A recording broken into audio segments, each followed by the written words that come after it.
No, those trials, I know what you mean. When you get into trial mode, you are 100% focused on those. And then, That's right. but sometimes I feel like if you said you just did two, Yeah, back to back. And so I'm just like, yeah. but what? sometimes that's actually, I think it can be a good thing. Because if you go for long periods of time, like between trials, you kind of have to like remember, like, Yes. oh, don't forget to do this, don't forget to do that. Yes. And then Yes. when you do the second trial, this time you're like, you're sharp, you're ready to go. You Right. remember what, you're supposed to do here It's and there true. and the order of things and the procedures and all that stuff. The And whole rest of the world, though, I mean, you just do one thing. I mean, Yeah. the rest is all gone for a period of time. When you do a trial, I mean, is it your style? Because I've seen, over the years, I've seen so many different techniques and just different styles of how to do it. I've seen it from where you have these people who are like super meticulous and they're basically writing out each and every word that they're going to say, whether it be the opening statement or even on their directs. And then I've seen other people show up to trial with basically just a yellow pad with nothing written on it at all. I would say I started at the very beginning of my career, which is 35 years now, where I did write everything out. Yeah. But now I'm at the point where bullet points are sufficient. But the biggest difference for me is the technology. I had to adapt to, I didn't have anyone there with me. I was there by myself. And so I had to adapt to how I was going to do the exhibits and do everything and put them up. Yeah. And that part was probably the most challenging for me because I don't much enjoy technology. Were these state court trials? Yeah, both of them were Okay. state. So Mindy's then came into Yes. play. Yeah. Yeah. The joy of Mindy's, right? Yeah. No. Well, I have a problem with Mindy's is that when, like, let's say you have a huge exhibit, like a multiple pages or something Yes. like that, and you want to move it in. Well, you can't accept that the file's too large. Right. Well, now what am I supposed to do? Right. Like the rule says it's supposed to be on Mindy's. You're saying I can't upload it. So you call court admin and and some kind of solution. And my first one was a jury trial. The second was a court trial. 2 different counties, and the both judges handled it completely differently.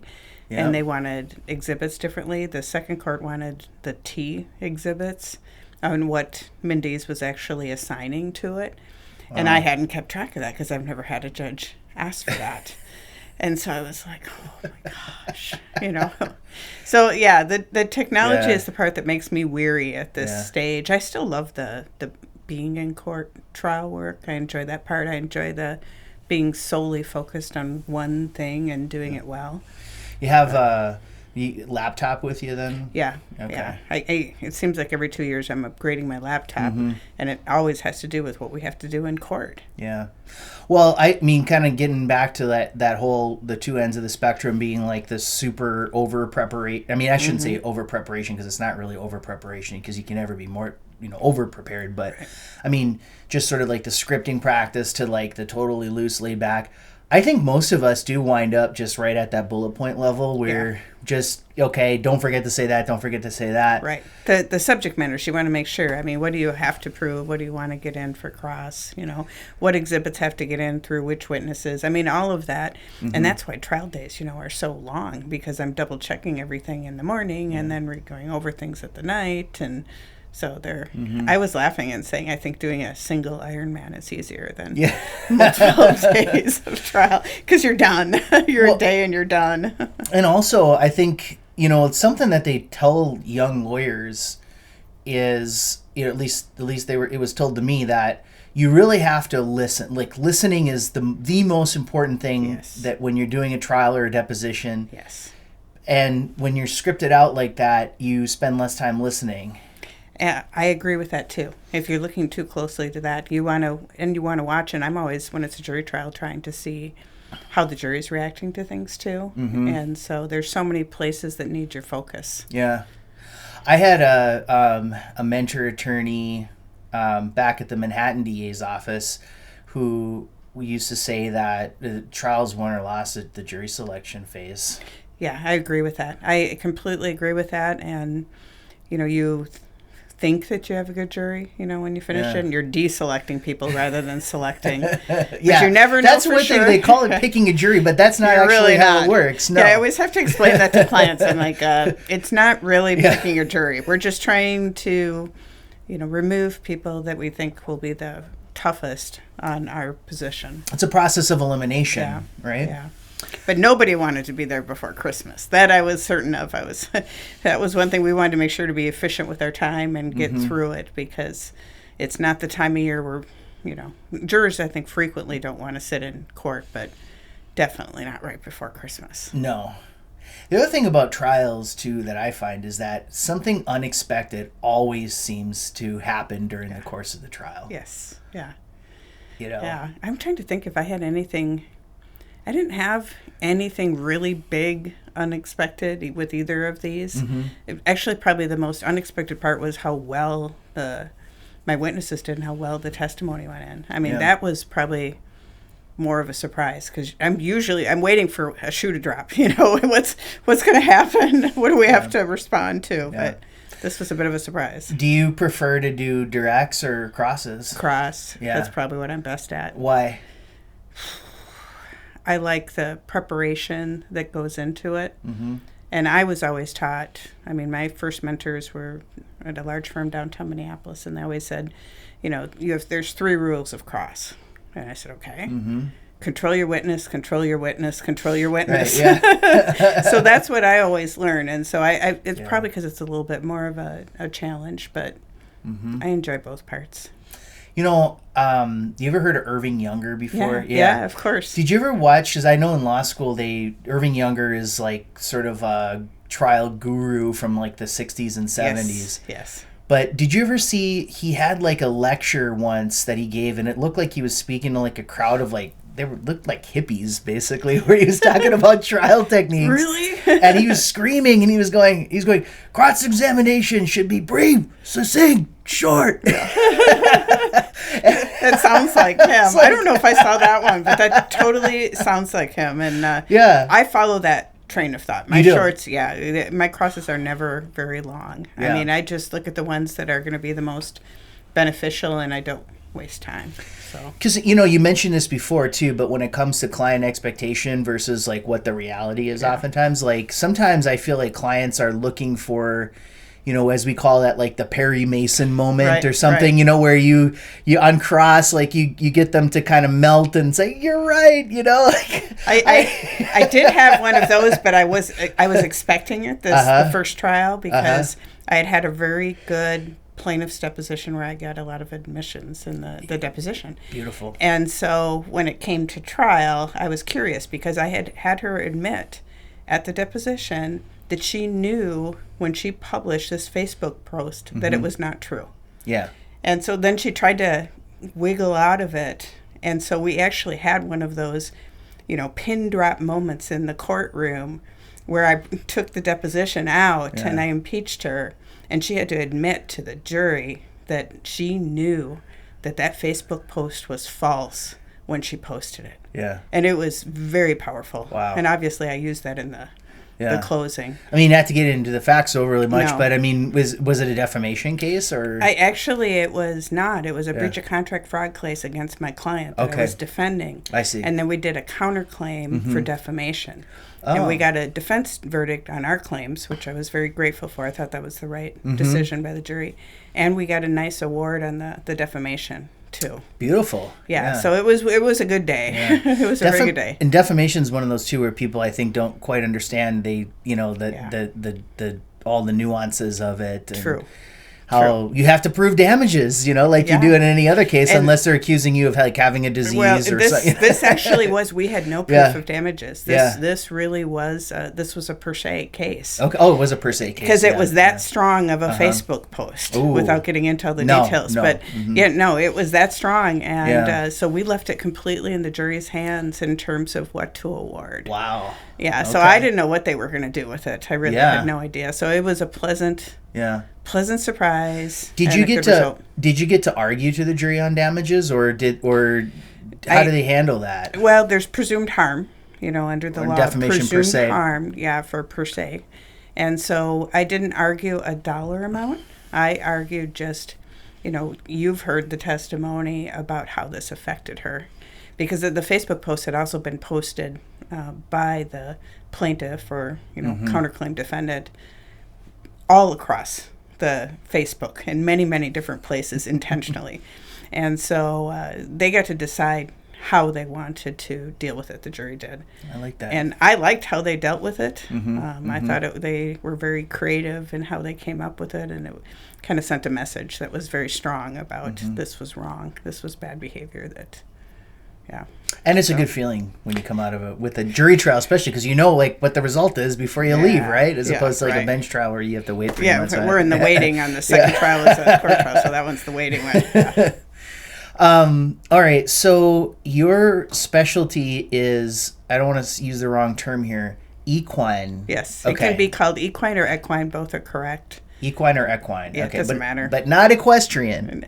Equestrian, people say that too, but I mean, it's pretty much, it's a commercial practice of law. It's a commercial law practice, but it has that added level of having to know about animals and knowing about horses. And so there actually are some horse-specific statutes in Minnesota and across the country. So you want to know commercial law because it's mainly people that are doing businesses that I work with. But you want that extra level of knowing the equine statutes and knowing, veterinary parts of it. I mean, that's kind of what makes it really a fun area of law. Yeah.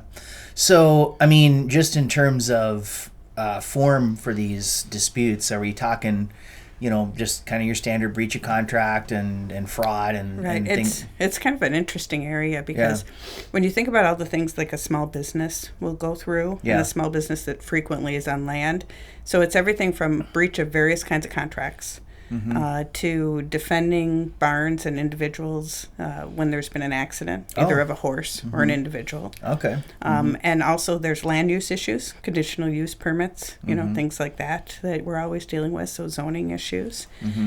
There's international aspects because the nice horses are oftentimes shipped across state lines. Yep. And then there's breeding aspects because of all the issues with breeding and embryo transplants and things like that. I've had some of the athletic side, for trainers, things like that. So it's been really a fun and unique area that I never thought I would be going into when I went to law school, but I've enjoyed it. Is it a national community of horse people? I mean, it is. I think sort of like the lay understanding is like watching the Kentucky Derby or something. You see that there's always that same trainer that's always involved in like Bob Baffin or something. Bob Baffin, yeah. Bob, yeah. Well, yeah, I know that's a horseman, and then there's a few others there that kind of come up. Yeah. But I mean, like how big or how small is the community? I'd say it's a very small community. I've been going down to the Equine Law Conference in Kentucky since the early 90s. And there's, people come and go from any discipline, but there is a group of equine lawyers that have been around that whole time that I've known and across the country. Yeah. And we will refer cases back and forth to each other, and we connect every year and talk about what kind of interesting matters we've each had, or we will consult with each other if something comes up. Yeah. So it's fun. Commercial trade of horses, like, are we, I suppose that there's like some like agricultural or farm aspect to the use of horses is probably not as much of a factor as it is these days. So when I think about it, I'm thinking, okay, this is sort of the horses that are like the luxury items, right? Like the race horses and things like that. Is that pretty much what you're... The people that can afford to hire me tend to be in the sport horse world or the race world with the nicer horses. Because it's like a real small matters, where it just... When they're small matters, it's really not cost effective to hire a lawyer. Oftentimes I'm encouraging them to go to conciliation court or try to resolve it on their own or do things like that, because I tell them, you don't want to spend money on me. It doesn't make sense. That's throwing good money after bad. Don't do that. Yeah. A lot of times clients, want to do that, and you have to talk them out of it. I frequently am. I every single week I'm telling someone, no, you don't want to hire me. That doesn't make sense. So I also do Humane Society work, though. I do some of that at a, reduce weight, rage, so that I can help humane societies with various things that they're doing too. Yeah.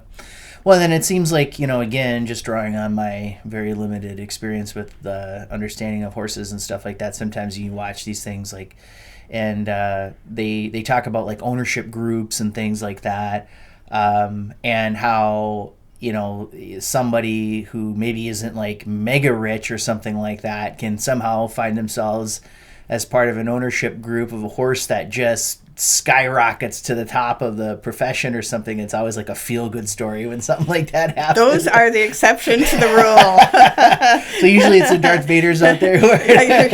Yeah, every once in a while that happens, but more often than not, when someone joins a syndicate, either for a racehorse or a sport horse, they are finding, oh my gosh, I'm spending all this money on this horse, and when is it going to turn a profit? That would be like the more common...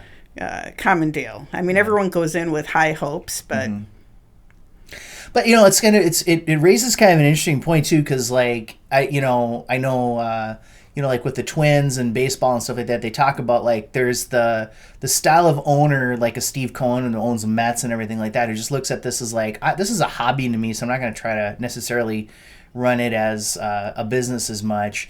And then you got other owners who I won't name, but maybe some Midwestern owners who kind of look at it like, well, we've got to run this like sport hobby profession as though it's a business, and we have to right size it and doing all those things. Is it kind of the same for the horse world too? Like for the most part of the people who own these really nice like high end race horses and things like that, more looking at it as a hobby that they're spending money on rather than as a way to generate income? Most of the people I represent are running it as a business. A lot of them, that's their livelihood. A lot of trainers, that is literally how they're supporting themselves. There are some people that run it on the side, and I would say they're more the hobby side of things. But even they try to turn a profit because they want to be able to, get the IRS deductions. And I don't touch tax law. I always refer this to a tax specialist. But they try to at least run it as a business to avoid having, it be classified as a hobby. But I would say most of the people I work with are trying to support themselves in the horse world. But the trainer isn't necessarily the owner of the horse? Is that how that goes? No. Okay. No, trainers will oftentimes teach. They'll have maybe one or two horses of their own. They will train horses. They will sell horses. That's kind of the most typical. Okay. Some of them will also be doing breeding programs. Some of them lease farms. Some of them own their own farms. There is kind of all across the spectrum on how they, kind of what their business model is. And the owners come in just basically to invest capital in a particular horse. They will do that, yes. Yeah, but it's not easy to find owners that are willing to do that because they're savvy about the fact that they don't always make money. Yeah, well, they don't. That's the thing is that if you don't really know horses, you don't know what you're buying, right? Hard to do due diligence on a horse because you can't really. you don't know. Even the odds makers get it dead wrong sometimes. That's true. That's true. You never know. Yeah. You can buy a really nice horse and things can change in a heartbeat. So. And then the whole world of jockeys too is also pretty interesting, I think, because you see the photo of all the jockeys, like where do they find all these really small people? Is the horse world just, if you're a really small person and you're kind of walking on the street, does somebody from the horse world just kind of come up behind you and tap you on the shoulder and say, have you ever considered becoming a jockey? Not that I'm aware of, but the next time I talk to a jockey, I'll ask. I don't think I've ever even asked them the question of how did you get into it or how did it happen? I don't know. That's a good question. Now you're gonna make me wonder about that, Zach. Yeah. Or that maybe that there's some kind of underground recruiting or something like that for now you're really gonna make me wonder about that. Where did they find them all? I don't know. Maybe there's a realm that's somewhere, a subterranean realm underneath the earth where they're just kind of. No, but I will say this: the rest of the horse world are all every size individual. Oh yeah, I'm sure. It's just the race only person's got to be small is the one who's actually sitting on top of the horse. Yeah, right? But I mean, a lot of the people in the sport horse world, they're all not teeny jockey kind of individuals. It's just the racehorse, and I think with the racehorses, they're young, and you want the least amount of weight on so that they can move fast. Yeah. And that's not the case with the jumping world and the Right. sorting and penning and all the other. There's so many different worlds out there. There's a lot of them. A lot of sport horse worlds. And do you enjoy owning horses yourself, or? Yeah, I used to have a farm Uh-huh. and had quite a few horses when I was down in the cities, but now I just have one horse and I just ride for pleasure. That's it. I don't show anymore. My competition stuff has been taken up in the triathlon world. Yeah. Yeah. What do you like about horses? It's there's probably so many factors. When you're riding a horse, you can kind of get lost in the moment, and I love that. And you can be outside and enjoy nature, which I enjoy. I enjoy the training of a horse where you have a partnership with a horse. I used to enjoy competing, where we could see, how high we could go with the levels and everything. But probably the partnership with the horse. Yeah. I think it was Winston Churchill who said that the outside of the horse reflects the inside of your soul. Something along those lines. I probably butchered the quote, but that's kind of the intent behind the quote. And I think that's a true statement. When you calm yourself and you're peaceful on the horse moves peacefully, and you kind of become one. And it's a beautiful, beautiful thing, that kind of a partnership. How would you compare the demeanor of a horse to the demeanor of a dog? Never thought about that. Welcome to this podcast. Katy Freitag is our guest today. And I can honestly say, I don't know. I'm going to have to get back to you on that and have to consider that because I never have. Yeah. I've never ridden a dog. I mean, hopefully. we've had all sizes of dogs, but no. Yeah. And I certainly think that dogs are probably more calm when you're more calm, too, and they can get more worked up. Yeah. But I think the difference is that, you don't become one with them because you're not riding them or giving them direction in that way. Yeah. But I could be wrong. I mean, someone in the hunting world may very well say, oh, no, when you have that connection, that dog is going to respond the way that you The dog is want just it an to. extension of the Yeah. hunter, just like Yeah. the horse. Yeah. Huh. So it's very possible. Yeah. I've just never thought about it. Okay. Well, Katy, you've got a very interesting history with physical activity and exercise and everything like that. Because one of the first things I learned about you when you moved to town here was your involvement in the Ironman Triathlons. Yes. So when did you get started on those? Why? And they say how it started and how it's going now. Yeah. What are you up to these days? It got started because I was approaching my 50th birthday, and I was still riding horses at that point, but my kids didn't want me to train off the track thoroughbreds anymore because they said they had too many concussions and injuries, and they said, you should do something different. And so I thought about it, and I thought, I think I want to try one of those indoor triathlons at Lifetime Fitness. And it looked pretty manageable. It was, a 10-minute swim in the pool. So I figured I'm not going to drown on a 10-minute swim in the pool. And then it was a 30-minute spin on a bike, stationary bike, and then 20 minutes on a treadmill. So I thought that sounded manageable and reasonable. So I did it, and I finished it, and I was like, that was pretty cool. And that started this trend for me to try to get into better shape, take better care of myself. As you know, the legal world can be pretty stressful. And so for me, I needed to have a healthy outlet. And so that was the direction I went. And after doing the indoor tri, I thought, I wonder if I could do an outdoor triathlon. So I went outside to do a sprint triathlon. I finished that. And then I got challenged to do an Olympic triathlon, and the distances keep getting longer. Like the sprint was, a short, like a 500-yard swim and about a 12-mile bike and then a 5K. And I wasn't particularly fast. That's what they call a sprint, because of course most of us with those short distances would just be sprinting the entire time. That's what they say. Yep, you're supposed to be going all out. So and then I went to the Olympic and they doubled up the distances, and then I said, but I will never do one of those half Ironman. And then next thing you know, you should never say never. I did a half Ironman, but I said, but I will never, ever do a full Ironman. Yeah. And then, of course, the half Ironman became where I thought, I think I could maybe do a full Ironman. So in 2016, I did my first full Ironman in Florida, and that consists of a 2.4-mile swim, a 112-mile bike, and then a full marathon, which is a 26.2-mile run. All without stopping. This is back to back. This is back to back, all in one day. You train for, at that point, I trained about 9 months. I hadn't even done a marathon at that point, so I signed up for grandma's to do a marathon so I would know what it would felt like. And when I did it, I was like, oh my gosh, this was hard. I can't believe I'm going to do this Ironman. Yeah. And I still remember my first Ironman in Florida because I stopped at a moment in the swim and hung on to something because I had just been swum on top of and bit by, jellyfish.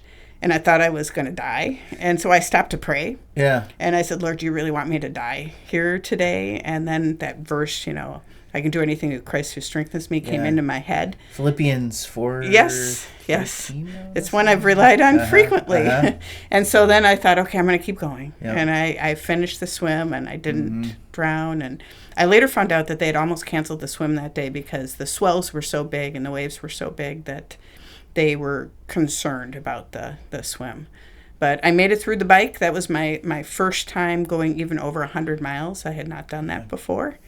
And I did the marathon, and I finished in, 15 hours and change. And then I said, I'll never do it again.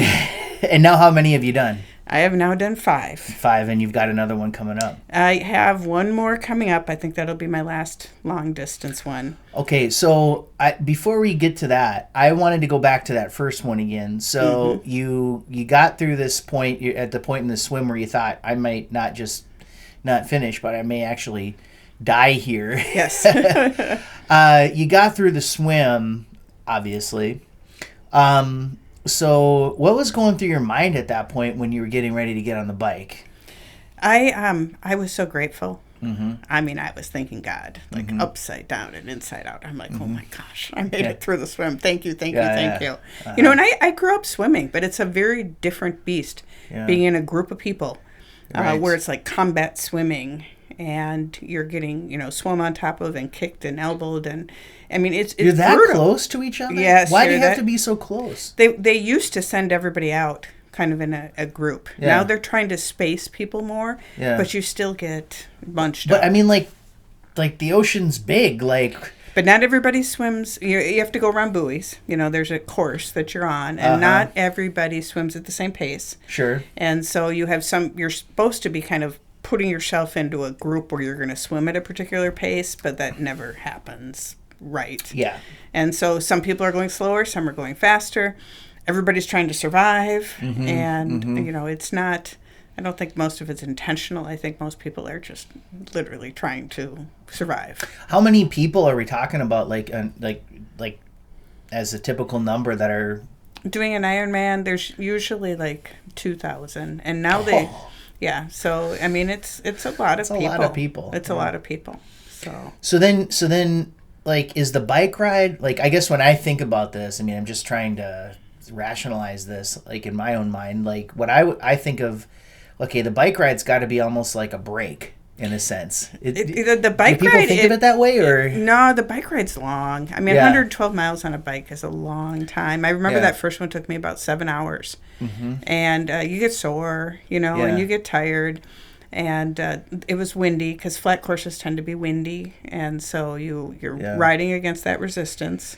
So you do get a little bit weary. So it's, you're thrilled to be out of the water and on the bike. Yeah. But truly, when you're done with that bike or close to done with that bike, you're ready to run just to be able to get off the bike. When does, and maybe it didn't, but like, what was the biggest moment? Like, I always think like, there's got to be a point in time when you're doing one of these where you hit the lowest mentally. I'm not even halfway done, or, I'm really tired, but I still have to pedal another 50 miles and then I got to run a marathon. Where is that a different point in the experience every time for you, or does it usually hit at the same time? It's different for me every time. Yeah. I actually had a race this fall, which was only a half Ironman. And it was in Cozumel in September. It was very hot and humid. It was like 90 degrees, and it was a really high dew point. I think it was like a 76 dew point or something. Yeah. 78 degree dew point. And so the real field temp was like over 100. Oof. And so by about halfway through, I wanted to throw up. Yeah. In fact, I did throw up. Yeah. I usually throw up at least once, though, on the Ironman bike ride. That's kind of normal. Yeah. But I just was wiped, and I didn't know how I was even going to get through a half marathon on that race, because it's half the distance. So is that like negative self-talk that goes on in your head? Yeah, because physically when you feel that ill, you're like, I don't know how I'm going to do it. I mean, Scott my husband was trying to videotape me when I got back after the bike. Which I'm sure you love that, right? Oh my gosh, I was not a pleasant person. Yeah, I told him to stop that. I said, I don't know how I'm going to make this through. I don't want to do this. I mean, I feel like I want to like barf all over the place. I feel ill. I mean, I have absolutely no energy. I'm lightheaded. I could only see out of one eye by the time I got back there. And I thought, so I was trying to process what was going on. And I thought, I think I may be having some heat distress here. So I started intaking salt and Coke. They had Coke there because a lot of people were feeling like I was. Yeah. And there were a lot of ambulances going and everything. And I started out walking. And after I started walking, by about 3 miles in, I started to feel better. So it truly depends on the particular race. In Florida, I never had a low moment other than that swim where I got scared. Yeah. I didn't have a low moment in the bike. And I didn't have a low moment in the run. I was smiling the whole way. So it's not like super daunting, like when you're on that bike thinking like, oh no, I gotta go run a marathon. No, it is. But you see, this is what I don't tell myself a marathon. I say I have 26 1-mile repeats. And anybody that knows me knows that I don't focus on it as a marathon. I say I have 26 1-mile repeats. Okay. Because I cannot think of it as a marathon. Yeah. That would just like mentally put me down. So I just think I just have to run a mile and then repeat. And run a mile and then repeat. And that makes me handle it significantly better. Yeah. You just kind of break it down in that way, and then you can kind of, it's almost like you get into a, like almost like a hypnotic state, self-hypnotic it state. does. And then I focus on gratefulness. Like this last race that I did in Cozumel, Scott had said, everybody always looks like, they're the zombies walking, or the walk of the dead, by the time they get to the end of the Ironman. So I'm like, okay, this time I'm going to be like that first Ironman I did, and I'm going to smile the whole way and think of everything I'm grateful for. Grateful for being able to do this, grateful for my body, grateful for the day that we're having, grateful for the scenery. So wherever I went, whatever I was doing, the whole day, I challenged myself to think of something I was grateful for. And I had a fantastic race, one of my, best ever. And I was happy. I felt good the whole way. I enjoyed myself. Even with a swim that was hard. We had more waves than we usually do in Cozumel. I got a lot of jellyfish stings, which I don't usually get in Cozumel. So there were some challenges as usual. But I didn't focus on those. I just focused on continually thinking of things that I thank God for, that I was grateful for. So now you say you have one more left in you? One more to go. And what is that one? Well, the race it's a special one, right? It's a very special one. The race went well, and I did something that has been a dream, and it's a dream come true because I qualified for the World Championships in Kona. Which is Hawaii. The original Ironman. It is. What's the history of that? So the history is that, and I can't remember who it was, but they wanted to put together a race that was like truly daunting and difficult. And so they figured we're going to create this really long ocean swim, this really long bike ride, and this really long run, and put it all together and see if anybody can survive it. And that was Kona. Was the when first was that? one. Oh, you're testing. I can't remember how many years ago. Yeah. 50 years, 100 years? No, not 100, but Okay. something like that. Yeah. I can't remember. So a while ago. It's a while ago, yeah. And not just anybody can get into this. No, you have to qualify. Okay. And so I qualified because I finished third in my age group, and that was pretty exciting, you know. So when is that? That's October 11th. October 11th. So that'll be my last long race then. And then I'll still do triathlons, but I'm going to do shorter up to a half. Why would we believe you when you say that this will be your last long race when you just got done explaining to us that you said you would never do the next one up? And why shouldn't we expect you to do a 100-mile run or something? No. For one thing, I don't like running. I really don't. I never have. I have to use my strongest mental tricks with myself when I'm running. You know, I try to do it outside in nature so I can enjoy. We're so blessed up here. You know, it's so beautiful that I try to make sure I'm running for 6 months of the year at least. Yeah. On the Heartland the non-winter Trail. months. Yeah. Right. Yeah. Because it's so pretty. Yeah. You know, in the winter, you know, I like to do more cross-country skiing, so I hope we have a good snow year so we can get out to do that. You ever do the Birkebein or anything like that? I'm not, but Scott's going to do it this year. Oh, he is? Yeah. Oh, yeah. Nice. He's like Mr. Athlete. I am not, okay? Yeah. So you know, I'm not like what you would call your natural athlete. Yeah. I just work hard. Right. I mean, and I truly believe that anyone can do what I've done if you just work really hard. I've also been blessed with really good coaching. I've had different coaches at different times, but like Neil King, he just retired from coaching, but he's a local guy here who's been to Kona, who's top level. You know, he was like one of the best in the world, and he was a really good coach. He taught me tons over the last few years, and you know, these coaches are the ones that have helped me believe in myself that I could do more than what I thought I could. So, you know, you never want to accept your limits. And I have been really blessed with coaches that have said you can do more than you think you can.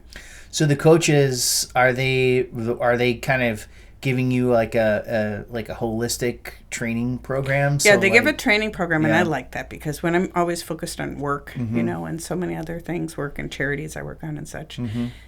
What's nice about the training programs is I can just look and say, okay, this is what I'm supposed to do. And do it, check it off, and then go back to whatever else is happening in life. And not everybody gets a coach. It's not required. No. But for me, it's helped me be better than I ever thought I could be. And it's nice because then it's just a relaxing time for me. That's the training is self-care. It's an opportunity to do something good for myself.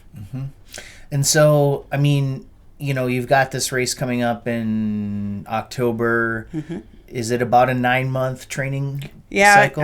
We're already doing base training You're right ramping now. up, base training. Yeah. Okay. My break was my 2 trials. Yeah. Okay. Some break, right? So how much time per day or per week do you put into training when you're in that process? So it's just a low level right now. It's probably just like 8 hours a week right now. Okay. By the time I get to the end of it, it's more like 20 hours in a week. 20 hours per week. Yeah. Okay, so that breaks down to like maybe a little less than a couple hours a day. Yeah, it's not that much during the week. You have longer days on the weekend. You usually have a long bike and a long run on the weekend. Yeah. So during the week is about the same, you know, as you're out going through. But the biggest difference is that the weekend starts taking up a lot of time. And that's one of the reasons why I'm ready to focus on shorter races after this, is it does take up so much time, and there's so much things that I like to do. I love training with Scott. I love getting out on the long bike rides together with him. I enjoy that. We have fun together. Sure. But that still means I got to get out for long runs and stuff like that. And we don't do that together. He doesn't run long. And no, I mean, when you're in the thick of it, do you have built-in rest days, or do you basically just not rest at all during that time? No, I get 1 day off. 1 day? Yeah. Okay. I may do something like yoga or go for a walk or do something fun. But it's not a prescribed training day. And different people are different. Some people want to do an active recovery type thing. Yeah. For me, I like that day off. I may still be active, but it's nice just to have a day where I know that I don't have a training to do. How important is getting a sufficient amount of sleep to your training regimen? That's been a challenge for me, and it's really important. Your body recovers when you're resting and when you're sleeping, and I've never been a good sleeper because it's hard for me to turn my brain off. Yeah. And so that's an ongoing challenge. What are some of the tips or tricks that you might recommend to a person who is having trouble sleeping? Okay, so people tell you, oh, try meditation. I suck at meditation. I've tried. Sure. I use reading at night to unwind my brain. And then when I wake up during the night, I pray. I talk to God. I'm like, it's me again. I'm awake. Yeah. And so for me, it's just prayer time, Okay. All right. So if you fit full sleep, then kind of get back with prayer and and talk about what's on my brain. Is it work I'm thinking about? Is it Scott and everything he's going through? Is it charitable stuff that needs to get done? Is it what is it? Whatever it is. I mean, I just talk. I do that by the way on my long bike rides too, and my runs sometimes. I frequently use them as spiritual times where I'm talking to God. Okay. Yeah. And then, I mean, as part of the training, obviously, there's the diet, right? Which is the thing that everybody always wants to talk about because it's the hardest thing. Yes. What kind of a diet are you, I mean, generally speaking? So at one point in time, I consulted with a nutritionist because I wanted to focus on exactly what I needed to eat, for macros, how many carbs versus fats and proteins, and at what times a day. Yeah. To get the best training, but also to be like physically the best that I could be. Like I have kind of my quote unquote racing weight, that I like to be on, and then I always gain weight off season, and then I get back to my racing weight. But, that part is probably the easier part. The harder part is the timing of what to eat and when. So the help that I got from the nutritionist helped considerably because I had always thought you had to do more carb loading the night before. But actually, I learned it was what you consume during the long workouts that's more important. I don't really worry about anything for an hour, hour 15, I don't worry. But when it starts to be an hour and a half or more, then I look at what I have to consume during that. And then the other part that he was really good about was he really focused on how much you need for salt, for electrolytes, because especially in, like going to Kona, or the fact that I've done 3 Ironman in Cozumel where it's hot and humid, and the 1/2, there's a high level of electrolytes, which is mainly salt, that you need. So I had to really work on getting better about that. So how do you get the electrolytes back into your body? There's a couple ways. I mean, there's some in what I drink, because I'm drinking, every 15, 20 minutes on the bike. But also I carry base salt, which is a little cylinder of literally salt. So you can lick the salt, and that helps considerably. Really? Yes. Wow. Yeah. And I found that for the hot climates, that one is a game changer. It helps. And I'm not the only one. There are a lot of us that do the same thing. The salt. Yeah, literally base salt. It's a particular little thing of base salt you carry with. Yeah. Well, have you lived in Minnesota your entire life?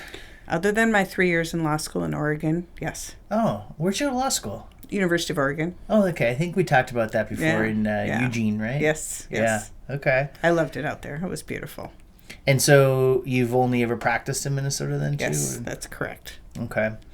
So obviously you like living here, and and eventually you made your way up to Park Rapids. When Scott became postmaster up here in Park Rapids is when we moved up in 2018. So, and boy, what a blessing that was. The people here are wonderful. The community is amazing. It's a great place to train. All of that has just been fantastic. What are some of your favorite things to do in Park Rapids? Well, you'll see me on the Heartland Trail frequently. Yep. In the winter, Soaring Eagles or Itasca to cross-country ski. Oh, so those are the 2 places that you like to go. Yeah. Those are kind of like the closest ones for sure. They're the closest, and we go there often. You ever go to the place, there's like one out by 10 Mile Lake or something like that? I've not been there yet. Yeah. Heard about it. Maybe this will be the winter. Yeah. With Scott training for the Berkey, we maybe will get out and about more places. But I swim in the lakes. I swim over at Beltane a lot, and then sometimes I'm over at Long Lake because I have a friend lives on Long Lake that will come out on a kayak, and So I'll swim on there, and I've swum on a few others just if people invite me out to swim. So is it like, because most of these Ironmans you're doing, it's an ocean swim. yes. Do you find it easier or harder to swim in a lake versus the ocean? Easier, I think. In the lake. In the lake. Yeah. Okay. The advantage of the ocean is the salt Yeah, water. that's why I was. Yeah. Yeah, but the waves are usually harder in the ocean.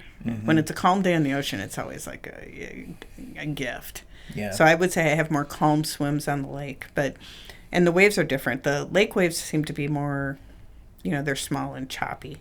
But the ocean waves are like bigger swells, where like this last time when I was at the bottom of a swell and I would get up to sight to see if I was still on track on the course, I couldn't see anything. I saw a wall of water. So then I had to sight again when I was at the top of the swell to make sure I could see where I was going. Yeah.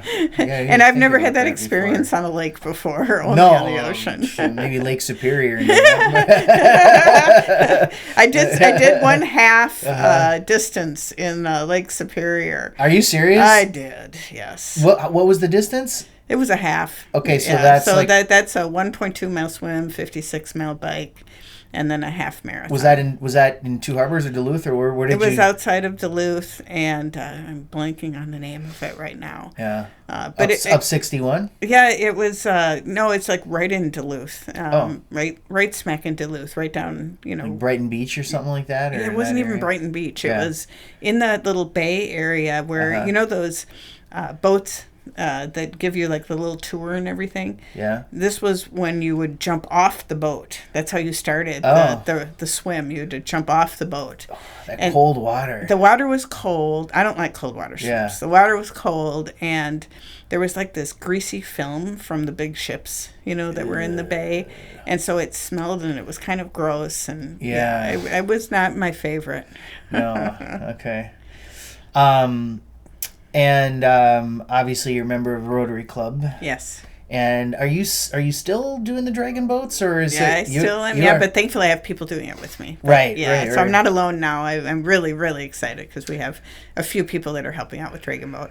Okay. And for those who don't know, Dragon Boat is like a racing event that they have. Yes, you've done it. I did it. You were awesome. I still remember seeing your face when I was up there drumming. I mean, you put your 100% into it. You have to try it because it's a team effort, right? It is a team effort. It's more. So just for people who don't know, though, it's basically what is it, 10 people in the boat? So 10 is for our practice boat. Okay. But the race boat has 20 paddlers. And then a drummer on the front and a steersperson that races usually will provide in the back. And you're the drummer for the team, which is that means you're the master motivator. Yes, right? That part I enjoy. Yeah. I had a ton of fun with the motivating and the coaching and everything. I really, really enjoy that. But now we have someone that coaches, which she's much better than me because she actually has got a history of dragon boating. So